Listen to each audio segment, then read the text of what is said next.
La verdad comencé esperando ver una película muy aburrida, lenta, empalagosa, porque aparte de todo, ver al Capitán América reducido a papeles románticos como que duele en el corazón. Sin embargo, me llevé una grata sorpresa, la verdad. La película me recordó mucho a la de Yo Soy Sam, que a pesar de que me gusta, no he querido volver a verla porque es de esas historias que te apachurran el corazón. Y en cambio, creo que Un Don Excepcional tiene menor carga emocional, lo que la hace un poco más digerible. Eso sí, sin perder fuerza en el mensaje que quiere dar. Soy Manu Casten y te doy la bienvenida a Reflexines, un podcast de la Sociedad Misionera de San Columbano en donde encontrarás algunas reflexiones sobre tus películas favoritas y spoilers, muchos spoilers. La premisa es la siguiente: nos cuentan la historia de Frank, un mecánico de lanchas y barcos de espíritu solitario que después de la muerte de su hermana hereda la responsabilidad de educar a su sobrina, Mary, quien además de lidiar con la orfandad debe aprender a manejar la enorme capacidad intelectual con la que nació. Frank hará lo que esté en sus manos para lograr que Mary tenga una infancia lo más normal posible. Sin embargo, a los retos del día a día se sumarán los esfuerzos de Evelyn, la abuela de la niña, por apoderarse de la custodia completa y de esta forma poder potencializar la carrera de Mary como la matemática superdotada que es. Vamos con mis 3 momentos de la película. Momento número 1: no es un don. Después de varios años juntos, Frank decide inscribir en la escuela a su sobrina para ayudarla a que aprenda a interactuar con niños de su edad. Antes de eso la educaba en casa. En el primer día de clases, su maestra, Bonnie, nota la enorme facilidad que la niña tiene para resolver problemas matemáticos.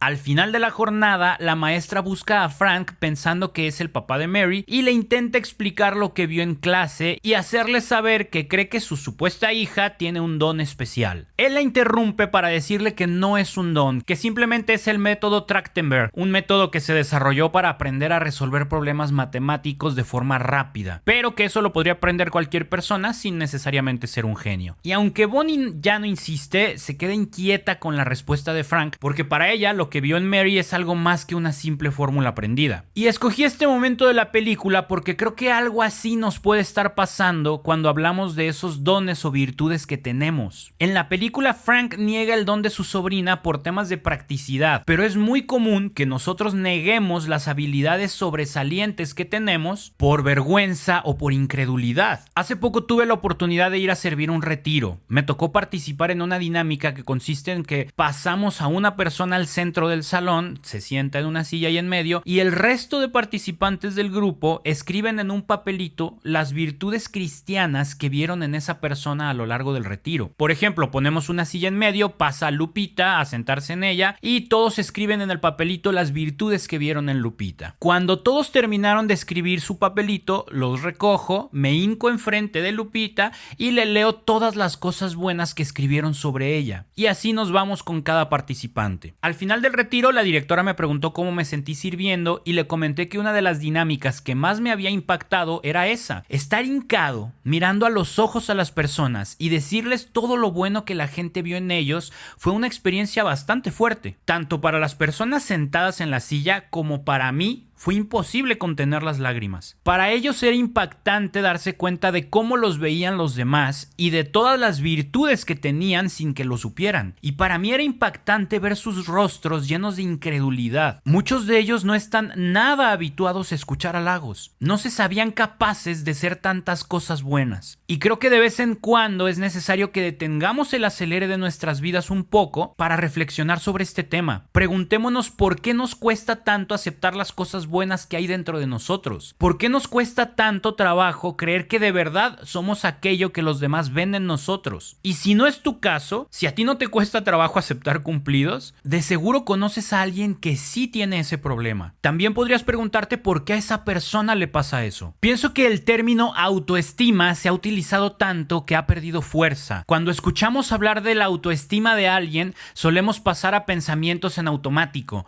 Se la pasa triste, nada le interesa, cabeza o incluso ya hasta nos provoca enfado y rechazo por completo. Se queja de todo, nomás quiere llamar la atención. Pero el que alguien no sea capaz de aceptar sus propias virtudes puede ser señal de baja autoestima, y así como una gripe descuidada puede convertirse en una neumonía mortal, la autoestima descuidada se puede convertir en una depresión mortal. No es un problema menor. La depresión es uno de los males más silenciosos y presentes hoy en día. Ojo, no quiero alarmar a nadie aquí. No se trata de que si a ti te cuesta trabajo aceptar cumplidos, te vayas de aquí con la seguridad de tener depresión. Quizás solamente te cuesta trabajo porque no estás habituada o habituado a que te digan ese tipo de cosas. Pero no está de más hacer esa pausa y revisar por qué te cuesta trabajo. Y tampoco soy un experto que te pueda ayudar a encontrar la raíz de este asunto. Independientemente de qué tan grande sea el problema, siempre será recomendable aprender a apreciarnos de mejor forma para sentirnos mejor con nosotros mismos. Y de seguro que un buen psicólogo tendrá distintas maneras de ayudarnos en eso. Dios nos hizo a cada uno de nosotros llenos de grandes habilidades, y muchas de ellas están esperando a que las descubras para comenzar a brillar en tu vida. Y aunque en ocasiones la vida nos trate de forma que parece que no somos buenos en nada, créeme, más de una persona nota en ti cosas que tú no ves,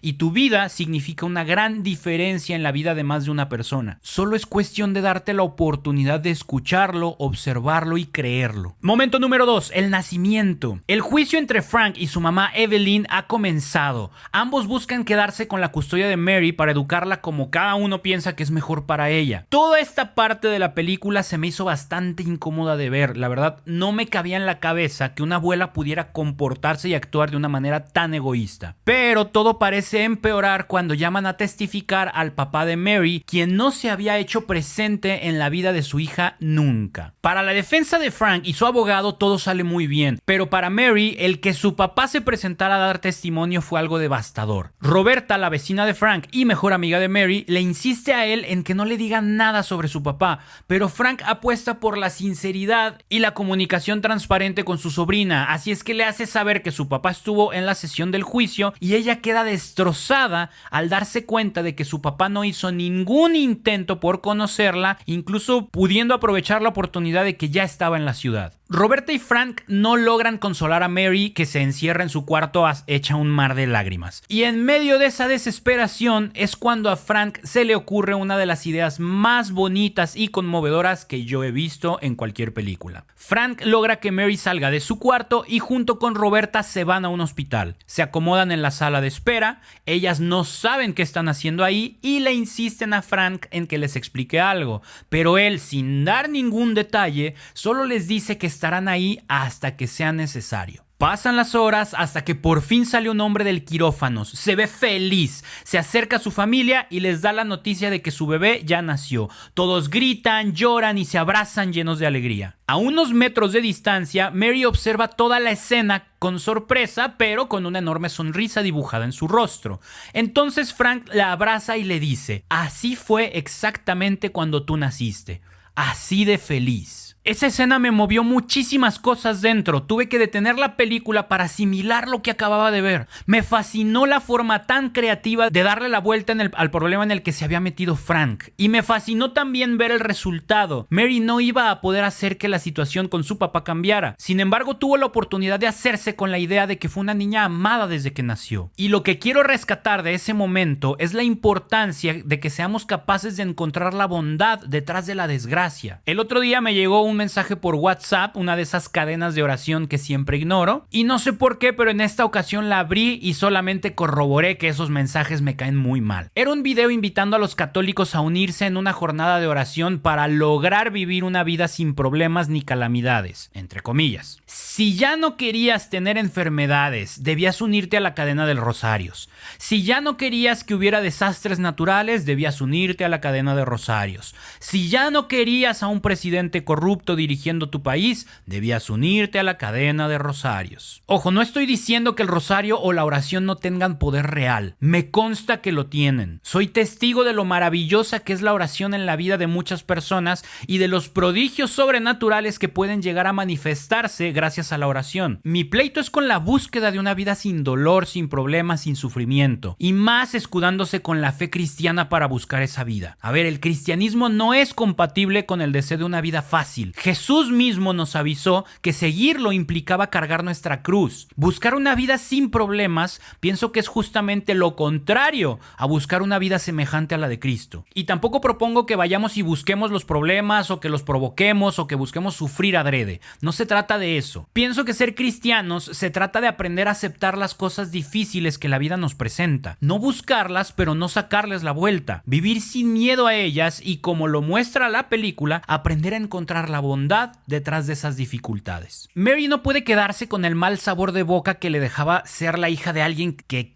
no le interesaba conocerla como padre. Pero gracias a su tío Frank superó ese mal trago y encontró la alegría de saberse amada. A nosotros se nos puede presentar una larga lista de vivencias que nos han hecho sufrir, causado dolor, que las recordamos con coraje o con frustración, pero podemos ser capaces de darles la vuelta y convertirlas en experiencias que nos ayuden a valorar lo que tenemos y lo que hemos logrado. Te platico, en el 2010 me fui de viaje de mochilazo junto con 2 amigos durante 14 meses. Solventábamos el viaje cantando en autobuses, en mercados, en restaurantes. Era muy pesado, pero ese viaje me regaló muchísimas experiencias y varias de ellas surgieron en días muy específicos que dejaron huellas imborrables en mi vida. Algunas muy agradables, otras muy dolorosas, pero todas muy enriquecedoras. Una de esas huellas llegó a mi corazón en un pueblo de Costa Rica llamado Tamarindo. Llegamos en temporada de lluvia, muchos negocios cerraban en esos meses hasta que las lluvias terminaran. Las calles no eran ni empedradas, era pura tierra, así es que en algunos tramos se volvía imposible caminar por ellas. Ya podrás imaginarlo, el pueblo era un desastre para lo que nosotros buscábamos. Como no teníamos ahorros y veníamos de un par de meses bastante malos en cuestión económica, no podíamos darnos el lujo de no buscar trabajar, así es que los primeros días de estar en Tamarindo eran un sufrimiento constante. Caminábamos por horas, nos empapábamos, muy pocos lugares nos daban oportunidad de cantar, el dinero que lográbamos juntar era mínimo y debíamos regresar caminando a la casa donde nos hospedaban, que estaba a varios kilómetros fuera del pueblo. De verdad, fueron días muy pesados. Uno de esos días, mientras cantábamos una de mis canciones favoritas del repertorio que traíamos, que es un son tradicional de México que se llama el balajú, algo sucedió dentro de mi cabeza. Solo había unas 3 mesas ocupadas, yo estaba enfadado y cansado, no quería estar ahí y de repente recuerdo que cerré los ojos, nos escuché cantando y tocando y entonces llegó una idea a mi cabeza. Una idea que cambió todo. No te quejes, estás tocando en otro país, eso está genial. Abrí los ojos y no podía dejar de sonreír. Había desaparecido mi enfado. Seguía cansado, pero ahora solo era cansancio físico, ya no era anímico también. Esa tarde la caminata hacia la casa fue distinta. Iba lleno de gozo por tener la oportunidad de conocer otros países gracias a la música. Ya no quería quejarme por lo difíciles que eran esos días. Ahora sentía la necesidad de aprovecharlos, porque no sabía cuándo tendría una oportunidad así de nuevo. Sí, eran condiciones muy desgastantes. Había días en que en horas de trabajo apenas ganábamos unos cuantos dólares, pero nunca nos faltó un motivo para reírnos, para hablar con la gente y compartirles nuestras anécdotas del viaje, para conocer historias de tantas personas que nos abrieron sus corazones y sus casas. No teníamos ni un solo dólar de más para gastar, pero teníamos un montón de oportunidades para disfrutar el tiempo que pasábamos allá. Esa tarde me quedó muy claro que detrás de cada disgusto que me permito sentir hay una oportunidad de ver las cosas de forma distinta y así convertir ese disgusto en gozo. A veces nos tocará hacerlo por nosotros, como en mi caso, y a veces nos tocará hacerlo por alguien más, como en el caso de la película. Pero quiero que sepas que es fundamental que encontremos la forma de sacar el gozo detrás de cualquier tragedia o momento difícil, porque estos momentos nunca van a dejar de aparecer en nuestras vidas. Momento 3, la familia sustituta. El juicio ya ha avanzado bastante y todo parece indicar que Frank ha tomado la ventaja, pero su abogado quiere actuar con cautela. Conoce al juez y está seguro de que él se decidirá por la opción que le ofrezca a Mary un futuro económico más seguro. Así es que le recomienda a Frank que acepte el trato que Evelyn y su abogado les están ofreciendo. Al final de las negociaciones, el juez decide que Mary vivirá un par de años con una familia sustituta para que ella pueda tener acceso a una mejor educación académica y un entorno familiar estable y adecuado para sus necesidades. Mary no quería dejar de vivir con su tío Frank, pero él se ve obligado a dejarla con esa familia. Su tío trata de explicarle que no puede hacer nada al respecto porque fue la decisión que tomó el juez, pero Mary, que apenas es una niña, no puede comprender eso. Ella simplemente se siente abandonada y traicionada por su tío. Ambos están deshechos y entre lágrimas deben despedirse para comenzar una nueva vida en la que ya no se acompañarán en su día a día. Esa escena me frustró mucho porque a pesar de que se trata de la vida de Mary, ella no tiene ni voz ni voto en todo esto.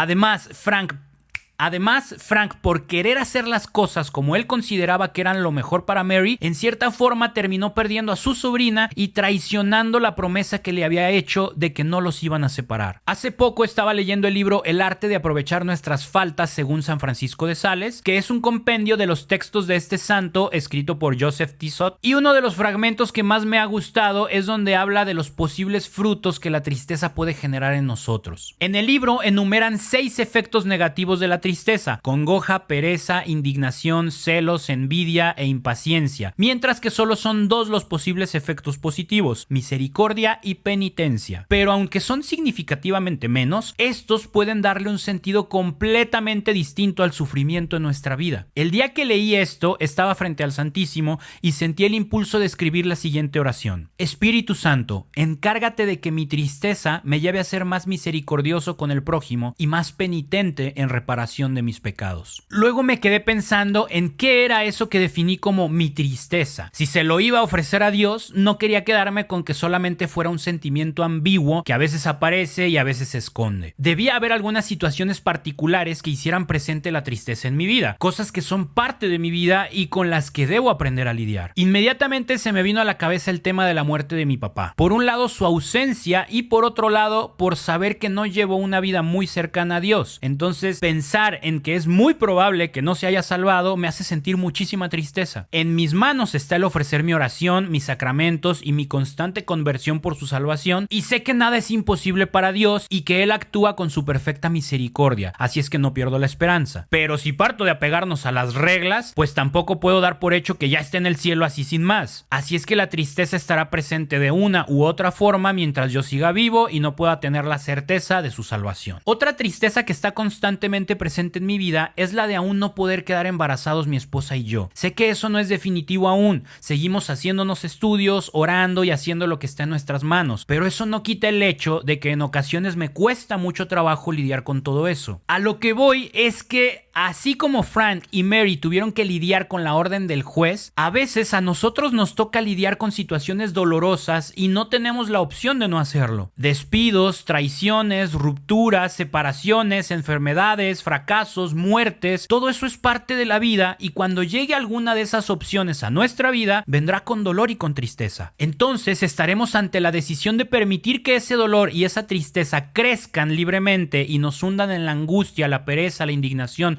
los celos, la envidia o la impaciencia, o que tomemos ese sufrimiento en nuestras manos, lo abracemos, lo vivamos profundamente y le demos un sentido trascendental para nuestra vida. En mi caso he decidido ofrecérselos a Dios con esa oración, buscando que mi sufrimiento sea un camino de aprendizaje para ser más empático con el sufrimiento de los demás y como obra de reparación por mi falta de caridad y de amor hacia los demás. En tu caso, de seguro no faltarán buenas intenciones a las que puedas enfocar aquellos dolores y tristezas que son parte de tu vida. No es algo fácil, lo más sencillo es dejarnos llevar por los efectos negativos. Y tampoco se trata de reprimir el dolor o de ignorarlo fingiendo estar bien. El proceso debe llevarte por un duelo sano, respetando sus tiempos y sus etapas, que son negación, ira, negociación, depresión y aceptación. No apresurar ninguna etapa, pero tampoco hacer de ella tu nuevo hogar. Y después confiarte a la esperanza que Dios te ofrece, ponerte en sus manos para que Él se encargue de que ese dolor no siga causando daño en tu vida, sino que se convierta en un camino de crecimiento a través de la fe, la esperanza, la caridad, la confianza, la entrega y el abandono. Y ya como conclusiones, sé que la portada hace pensar que es una película muy cursi, pero no es así. Es una historia sencilla, pero muy emotiva y reflexiva. Por ahí hay algunas partes que no mencioné, pero que invitan a una buena reflexión como sociedad en el tema de la educación